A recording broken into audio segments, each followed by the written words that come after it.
국가의 흥망성쇠를 좌우하는 본질이라고 하는 제목으로 말씀을 좀 나누도록 하겠습니다. 요즘 국가의 혼란스러움이 극에 달하는가 하는 모습들을 봅니다. 연일 광화문, 여의도, 지방 곳곳에서 탄핵에 대한 찬반 집회가 계속 이어지고 있습니다. 국론의 분열은 국내의 정치만 혼란스럽게 하고 있는 것이 아님을 우리 모두 알고 있습니다.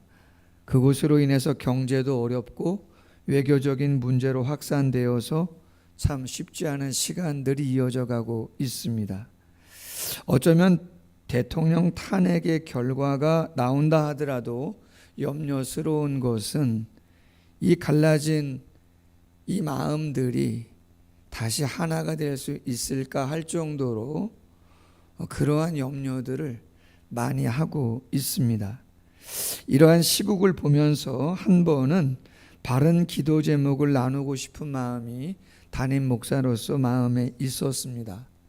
신자로서 국가를 향한 바른 마음은 무엇인가? 설교 제목처럼 국가의 흥망성쇠를 좌우하는 본질은 과연 무엇인가라고 하는 것을 말씀을 통해서 정확하게 한번 나누고 기도 제목을 삼고 싶었습니다. 자, 오늘 본문은 두 곳인데 다른 본문이지만 영적인 교훈은 같은 하나의 교훈을 한번 찾아볼 수 있습니다. 먼저 4장의 본문을 생각해 볼 수 있는데요. 이스라엘과 블레셋이 아벡이라고 하는 곳에서 전투를 벌입니다. 근데 1차 전쟁은 어디가 이겨요? 블레셋이 이깁니다. 이스라엘의 전사, 군인 4,000명이 죽습니다. 주목해 볼 수 있는 것은 지고 난 그 다음의 반응인데 두 가지입니다. 하나는 4장 3절에 여호와께서 어찌하여 패하게 하셨는고. 두 번째는 언약궤를 가져다가 그곳으로 구원하게 하자, 이렇게 얘기해요. 자, 전쟁에 패했습니다. 뭐라고 말하느냐? 여호와께서 어찌하여 패하게 하셨는고. 출애굽한 이스라엘 백성들이 광야를 지나며 늘 했던 이야기가 뭐죠? 여호와께서 왜 우리들을 애굽에 그냥 있게 하시지? 물도 없는, 뙤약볕이 쬐는, 먹을 것도 없는 이곳으로 인도하셔서 우리를 굶어 죽게 만드느냐? 원망 불평했던 그 병이 다시 도지고 있는 모습을 보여주죠. 과거에 여호수아는 아이성에서 패배했을 때 옷을 찢었습니다. 죄를 뒤집어 썼습니다. 저희의 죄가 뭐냐고, 저희가 무엇을 잘못했냐고, 긍휼히 여겨달라고 자신을 돌아봤죠. 근데 지금의 모습은 그런 모습은 찾아보지 못합니다. 더 나아가 뭘 가져다가요? 언약궤를 가져다가 그곳으로 구원하게 하자. 언약궤는 법궤죠. 하나님의 임재의 상징이죠. 그러나 여러분, 하나님이 떠난 법궤는 별 의미가 없는 것이죠. 법궤는 이 세상을 창조한 하나님께서 당신이 사랑하시는 택한 민족에게 함께 하시고 예배를 받으시고 사명을 이루어 가시고자 약속의 장소를 만들어 놓으신 성물입니다. 그러나 말씀드린 것처럼 그 언약궤, 법궤가 의미 있는 것은 거기에 누가 함께 하신 거죠? 하나님이 함께 하셨기에 그들이 진영을 칠 때 행진할 때 가운데 모시고 제일 먼저 앞에 뒀을 때 안전이 보장되고 승리의 길이 열리는 거지. 하나님이 함께 하시지 않는다면 그것은 그냥 짐짝에 불과한 것이죠. 하나님의 영광이, 하나님의 은혜가 떠났음을 이스라엘 백성들은 알지를 못한 거죠. 정복시대를 보내고 사사시대를 보내면서 신앙은 바닥을 쳤습니다. 법궤를 앞세워 행진하고 법궤를 중심에 두고 진영을 짜며 살아갔던 그들이 영적 무감각한 상태에 빠져서 법궤 없이도 지내고 아무렇지도 않은 삶을 사는 것입니다. 전쟁이 났는데도 법궤가 어디에 있는지 찾아볼 생각조차 하지 않는 그 지경이 된 것이죠.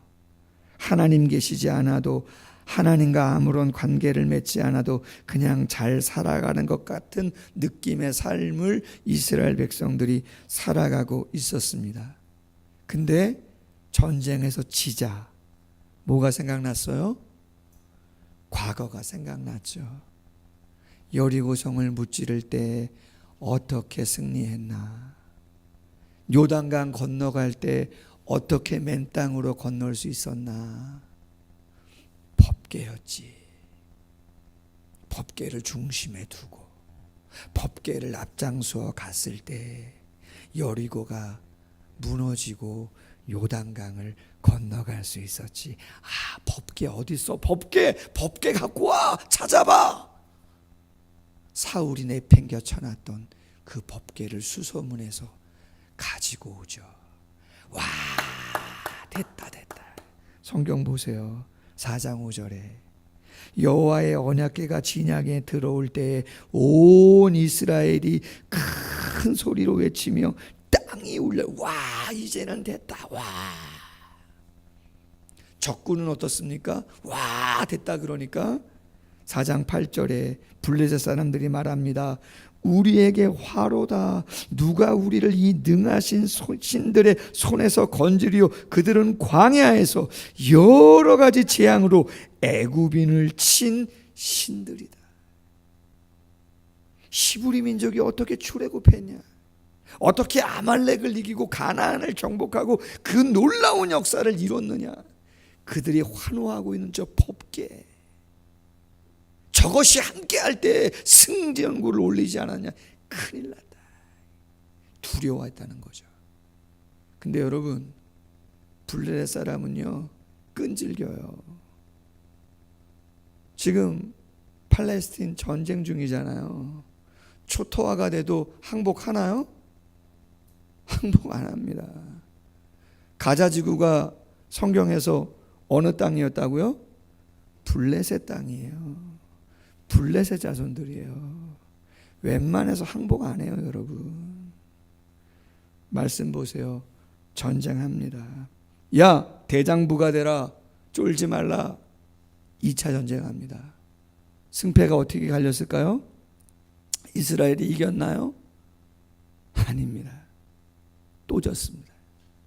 이번에는 군사가 3만 명이나 전사했습니다. 심지어 뭘 뺏겨요? 어깨, 언약궤, 법궤를 뺏겨버립니다. 말이 되는 이야기입니까? 거기에 요즘으로 이야기하면 대통령의 두 아들이 전쟁에서 전사합니다. 대제사장 엘리의 아들들 홈리와 비느하스가 그 전쟁에서 전사합니다. 완전한 패배죠. 이유가 뭡니까? 그렇죠. 하나님이 떠난 법궤, 하나님을 떠난 백성, 의미가 없는 것이죠. 요새 요한계시록 말씀을 나누는데 많은 사람들은 말을 합니다. 한 나라의 부국강병은 지도자가 중요하고 기술이 중요하고 군사력이 중요하고 핵무기가 중요하고 시스템이 중요하고 뭐 이런 거 이야기합니다. 필요 없다는 얘기는 아니죠. 근데 여러분, 요한계시록을 가만히 보세요. 3대 7중 재앙 가운데 첫 번째 재앙이 인재앙이고 두 번째가 나팔 재앙인데, 인재앙의 특징이 뭐냐? 사람과 사람이 싸워가지고 어려움을 당하는 겁니다. 땅 4분의 1 정도가 재앙의 장기입니다. 근데 나팔 재앙은 어떤 재앙이냐? 인간의 타락으로 인해서 자연이 오염되고 그 오염된 자연으로 말미암아 재앙이 일어나 사람들이 힘들어지는 거예요. 땅이나 바다, 강, 샘, 이러한 것들이 어려움을 겪는 거예요. 그러면 인재앙은 4분의 1이었지만 나팔재앙은 몇 분의 몇이요? 3분의 1이 다 죽게 되어 있다고 되어 있어요. 핵무기가 필요하다. 뭐가 필요하다.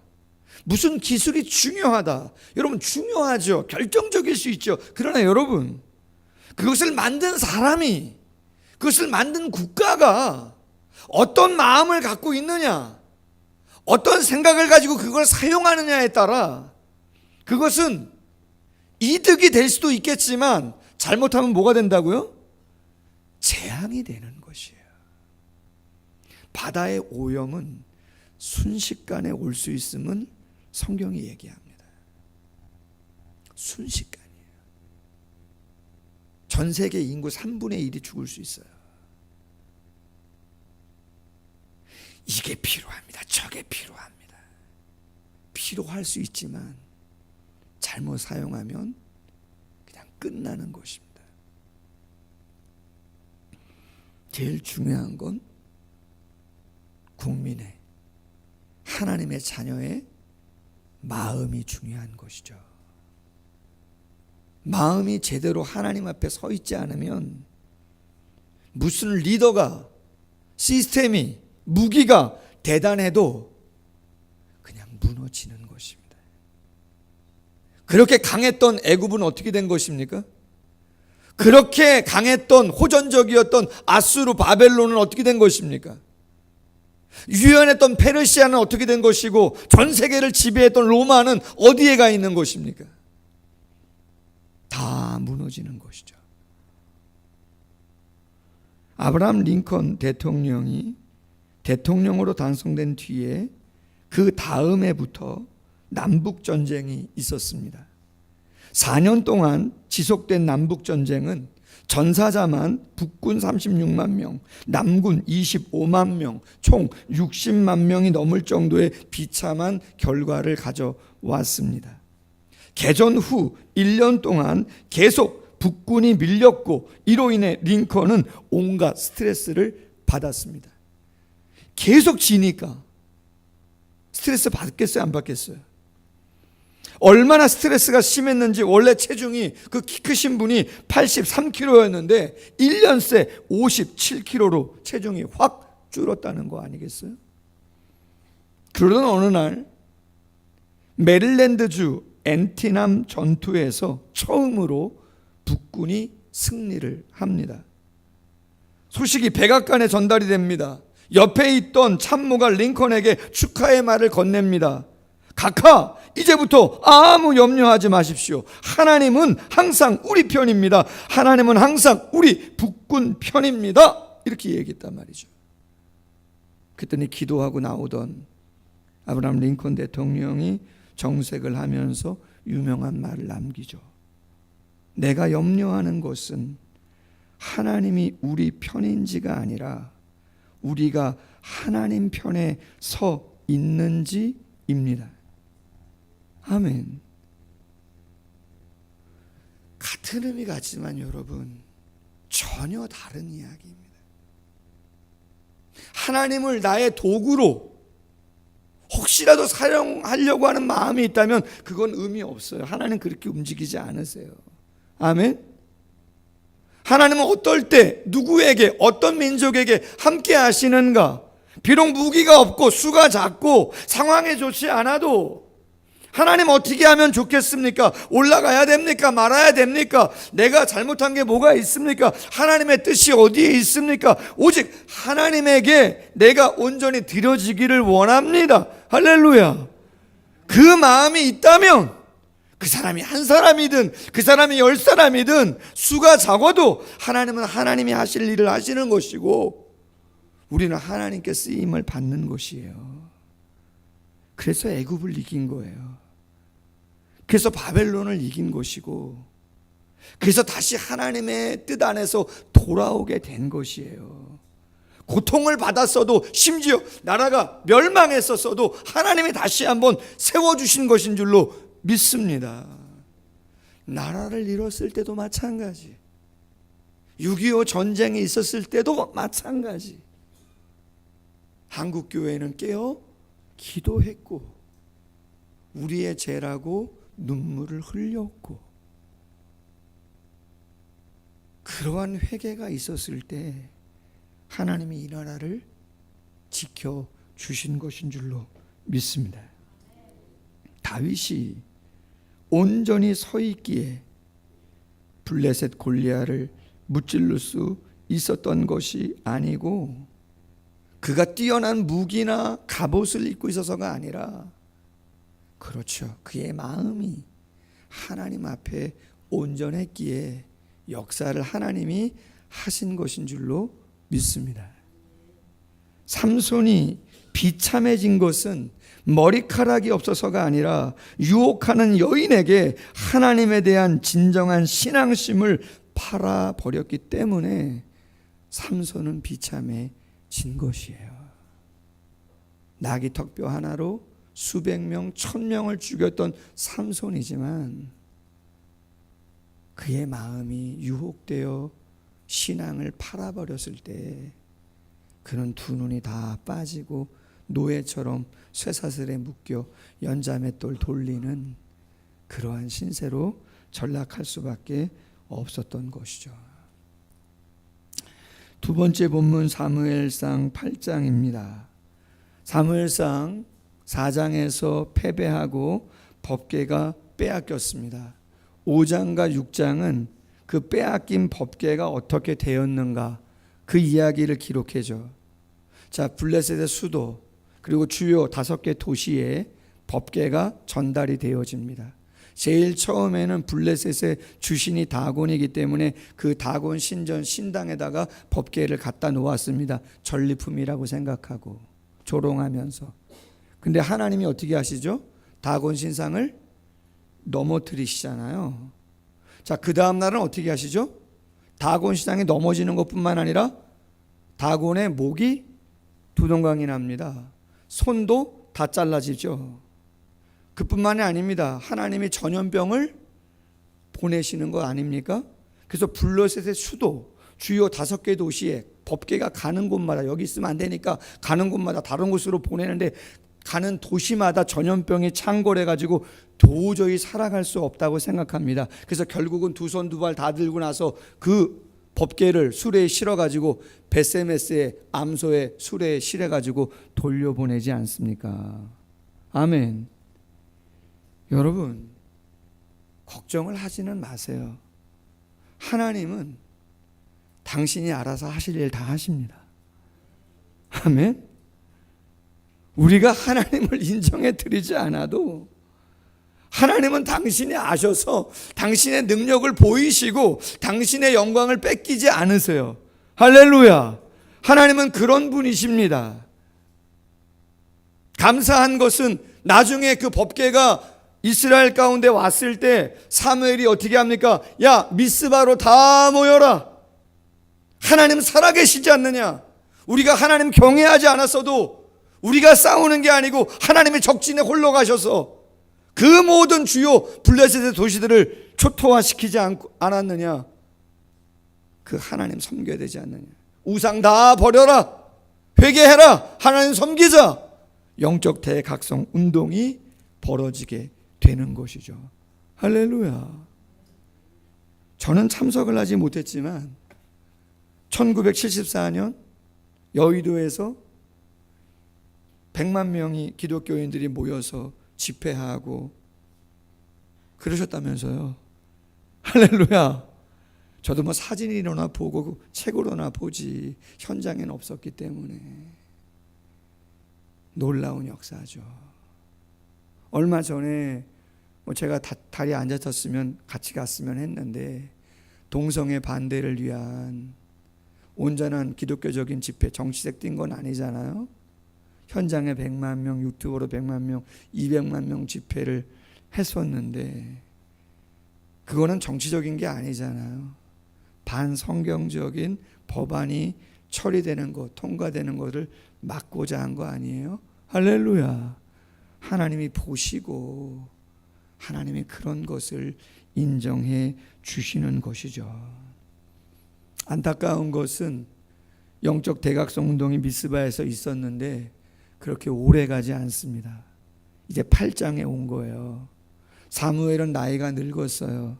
그의 아들들이 사사로 임명되어 잘하면 좋은데 뇌물 받고 못된 짓을 합니다. 그러니까 이스라엘 장로들이 와가지고 사무엘에게 말합니다. 8장 5절에 당신 늙고 당신들 아들들 행위 따르지 않는데 모든 나라와 같이 우리에게 왕을 세워 우리를 다스리게 하소서, 그렇게 말했단 말이에요. 그랬더니 사무엘이 얹잖아요. 왜?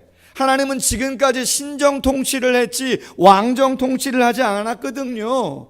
하나님은 하나님이 직접 당신의 제사장 나라 거룩한 백성을 삼은 하나님의 영적 군대인 히브리 민족을 열방을 당신께 인도하시고자 구별되이 세우셔서 죽은 자와 같은 한 사람 아브라함으로부터 시작해가지고 모세와 아론, 여호수아, 사무엘, 사사 한 명이더라도 하나님이 그에게 은혜를 부으셔서 하나님이 직접 통치하는 신정 정치를 해오셨는데, 다른 이방 나라들처럼 절대적인 왕권이 있어야 된다. 중앙 집권적인 12지파 힘없다. 중앙 집권적인 시스템을 갖춰가지고 절대 왕권을 가지고 나라를 다스려야 부강할 수 있다. 이야기하는 거죠. 하나님께 기도합니다. 하나님이 말씀하시죠. 8장 7절이야. 나를 버려 자기들의 왕이 되지 못하게 한 거다. 사무엘, 서운해할 거 없어. 너를 버렸다고 생각하지만 너를 버린 것보다 누구를 먼저 버린 거라는 거예요? 하나님을 먼저 버린 것이다 이야기하고 있는 것이죠. 이스라엘은 부르심과 사명을 다 잃어버리고 만 것이죠. 여러분, 이스라엘 역사 가운데 가장 흥왕했던 그 시대는 다윗 시대입니다. 영토도 제일 넓었고 조공도 아주 많은 민족에게 받았고 영향력도 가장 셌어요. 그럼 여러분 한번 생각해 봅시다. 리더가 중요하다고 하는데 다윗이 무슨 정치에 좀 유명한 그런 가문 사람입니까? 뭐 일본에 죽었던 아베 총리는 뭐 선친의 선친부터 해가지고 다 정치 가문이라면서요. 맞습니까? 제가 들은 건 그런데요. 뭐 경제가 중요하다는데 뭐 외국 가서 박사학위 받아왔나 보죠. MBA 과정 끝냈나 보죠. 다윗이 성경에 어떤 무슨 신무기 그런 거 개발했다고 성경에 되어 있는 거 있나요? 그렇지 않아요.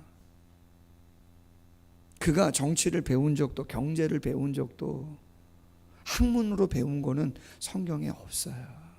그렇게 나오지 않아요.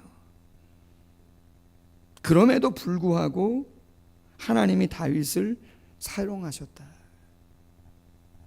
왜 그랬을까? 여러분, 다윗이 왕이 되고 나서 제일 먼저 뭘 했을까요? 다윗이 왕이 되고 나서 사무엘하 6장에 보면 다윗이 왕이 되고 나서 제일 먼저 뭘 했는가가 나와요.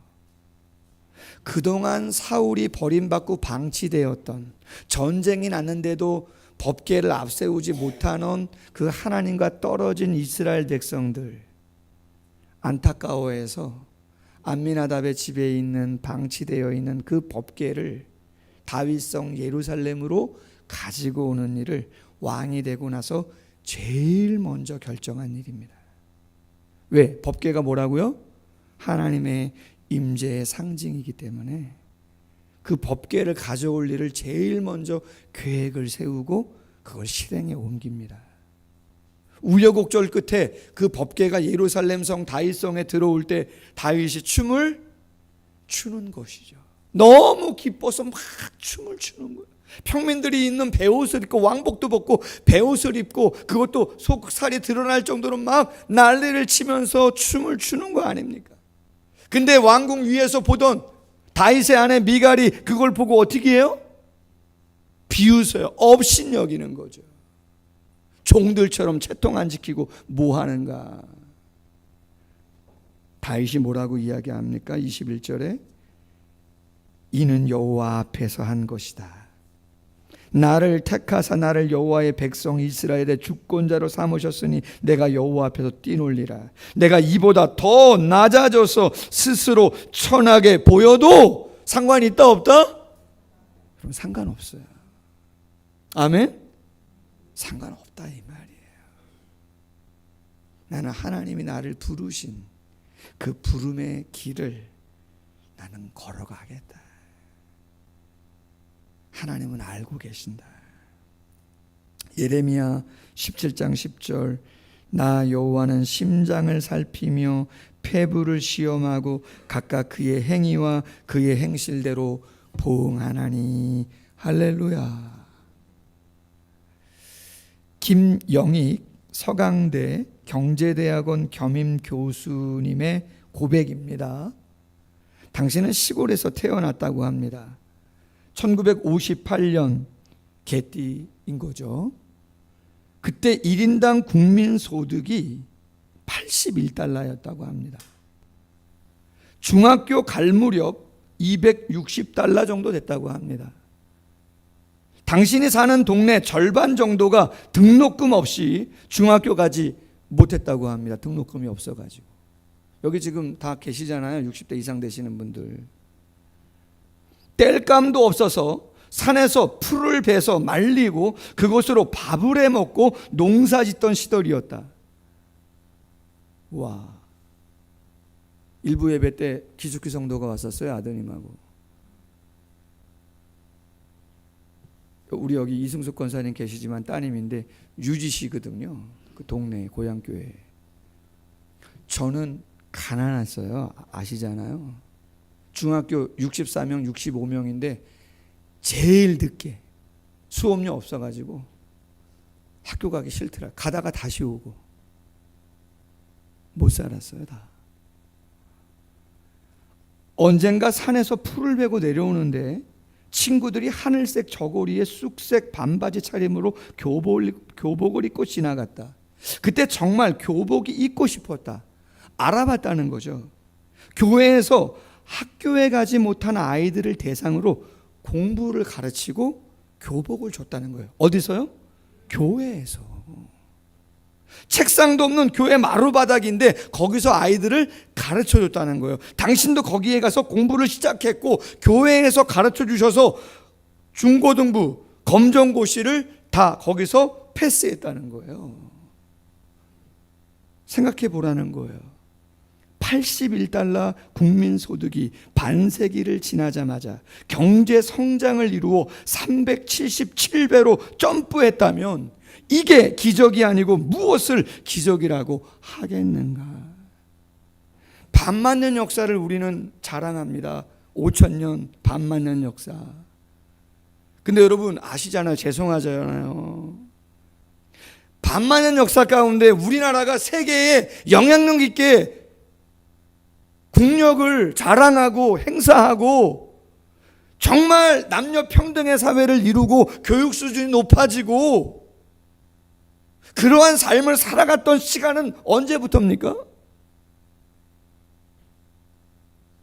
얼마 됐습니까?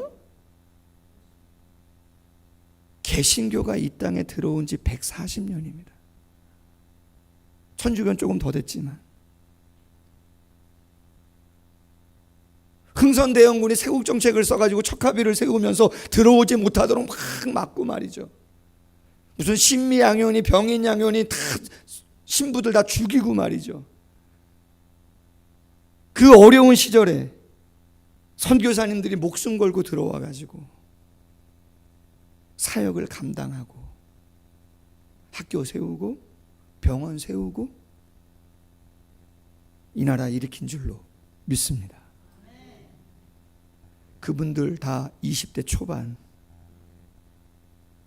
결혼 갓하고 와서 풍토병 전염병으로 자녀 잃고 와이프 잃고 저 양화진에 묘가 다 있잖아요. 죽어도 또 오고. 그래서 다 배제학당이니 이화학당이니 다 세우고 개화하고. 할렐루야. 시편 33편 12절 이렇게 말합니다. 여호와를 자기 하나님으로 삼은 나라 곧 하나님의 기업으로 선택된 백성은 복이 있도다. 여호와께서 나라들의 계획을 폐하시며 민족들의 사상을 무효하게 하시도다. 여호와의 계획은 영원히 서고 그의 생각은 대대에 이르리로다. 여호와께서 하늘에서 굽어보사 모든 인생을 살피시며 곧 그가 거하시는 곳에서 세상의 모든 거민들을 굽어 살피시는도다. 그는 그들 모두의 마음을 지으시며 그들이 하는 일을 굽어 살피시는도다. 많은 군대로 구원 얻는 왕이 없으며 용사가 힘이 세어도 스스로 구원하지 못하는도다. 구원하는 데에 군만은 어때며 군대가 많다 하여도 능히 구하지 못하는도다. 여호와는 그를 경외하는 자 곧 그의 인자하심을 바라는 자를 살피사 그들의 영혼을 사망에서 건지시며 그들이 굶어 죽을 때 그들을 살리시는도다. 우리 영혼이 여호와를 바라며 그는 우리의 도움과 방패시로다. 아멘. 말씀을 맺습니다. 아마 이 안에도 여당 아니면 야당 당연히 생각들이 다르실 수 있어요. 그렇지 않아요? 이것을 먼저 해야 됩니다. 저것을 먼저 해야 됩니다. 당연히 다를 수가 있는 거죠. 지도자가 중요하고 시스템이 중요하고 많은 기술과 심지어는 핵무기 중요할 수도 있습니다. 그러나 여러분 신자 아닙니까? 할렐루야. 하나님의 살아계심과 주권과 그분의 인류를 향한 구원 계획을 아는 저희가 나라와 민족이 혼란스러울 때, 위정자들이 혼란스러울 때 무엇을 기도 제목 삼고 기도해야 하는가는 잊지 않아야 되는 줄로 믿습니다. 하나님이 내 편인가 아닌가 중요하겠지만 우리가 하나님이 인정하시는 마음으로 온전히 있는가 그것이 더 중요한 줄로 믿습니다. 내가 그렇게 될 수 있도록 이 나라가 하나님의 부름받음을 잊지 않는 민족이 될 수 있도록 이 한 주간 정말 중요한 한 주간이라고 이야기들 하는데 어려운 일 생기지 않도록 더 많이 기도하는 한 주간 되기를 주님의 이름으로 소원합니다. 기도하겠습니다. 하나님 아버지, 국가의 흥망성쇠를 좌우하는 본질적인 핵심이 무엇인가? 리더도 중요하고 시스템과 군사력과 경제력 다 중요하지만 성경이 이야기하는 것은 하나님의 살아계심과 하나님의 함께하심과 하나님의 자녀들이 하나님의 비전과 부르심을 깨닫고 오직 거룩한 제사장으로서의 사명을 감당하고자 몸부림치는 그 중심을 갖고 있는가 없는가, 하나님을 수단으로 이용하려고 하는가 안 하는가, 정말 하나님이 하나님 되시고 나의 주인 되시고 목적이 되고자 하는가. 하나님은 그거 하나 보시고 제국이든 나라든 개인이든 가정이든 교회이든 하나님은 다스려 가시는 줄로 믿습니다. 더욱더 많이 깊이 묵상할 수 있는 한 주간 되게 하시고 이 분열이 점을 찍게 하시고 회복하게 하시고 하나 되게 하시고 그 다음과 미래 세대를 위하여 하나님의 영광을 위하여 나아갈 수 있도록 역사하시고 함께해 주옵소서. 예수님의 이름으로 기도하옵나이다. 아멘. 우리 찬송